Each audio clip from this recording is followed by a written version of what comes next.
പെസഹ കടന്നുപോകലാണ്. ആരൊക്കെയോ നമുക്ക് മുൻപിൽ സ്നേഹത്തിൻ്റെ രക്തം ചൊരിഞ്ഞുകൊണ്ട് കടന്നുപോയതിനാൽ സന്തോഷിക്കുന്നവരാണ് നമ്മളെല്ലാവരും, ആനന്ദിക്കുന്നവരാണ് നമ്മളെല്ലാവരും.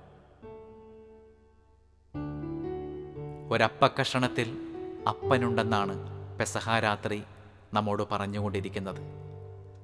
പഴയ നിയമത്തിലെ വിശുദ്ധ ഗ്രന്ഥത്തിൻ്റെ ആ പുസ്തകത്താളുകളിൽ മുഴുവൻ ഈ പെസഹ രാത്രിയെപ്പറ്റി പരാമർശം നടത്തിയിട്ടുള്ള എല്ലായിടങ്ങളിലും കുഞ്ഞാടിൻ്റെ രക്തത്തുള്ളി തളം കെട്ടി കിടക്കുന്നുവെന്നാണ് നമ്മൾ വായിക്കുന്നത്. സ്നേഹമുള്ളവരെ, നമ്മുടെ ഓരോരുത്തരുടെയും വീടിൻ്റെ കട്ടിളപ്പടികളിൽ ഒരപ്പൻ്റെ രക്തത്തുള്ളികൾ വീണിട്ടുണ്ട്. ഒരുപക്ഷെ അത് ശരീരം നൊന്തിറ്റിറ്റു വീണ ചോരത്തുള്ളികളല്ല.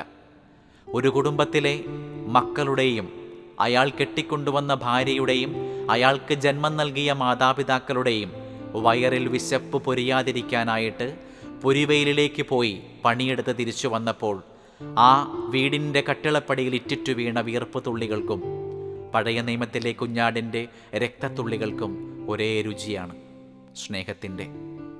ഒരപ്പൻ അലയാൻ വേണ്ടി ഉണ്ടായിരുന്നത് കൊണ്ടാണ് ആ വീടിനകത്ത് പാർത്തവർക്ക് തണലേൽക്കാനായിട്ട് സാധിച്ചത്.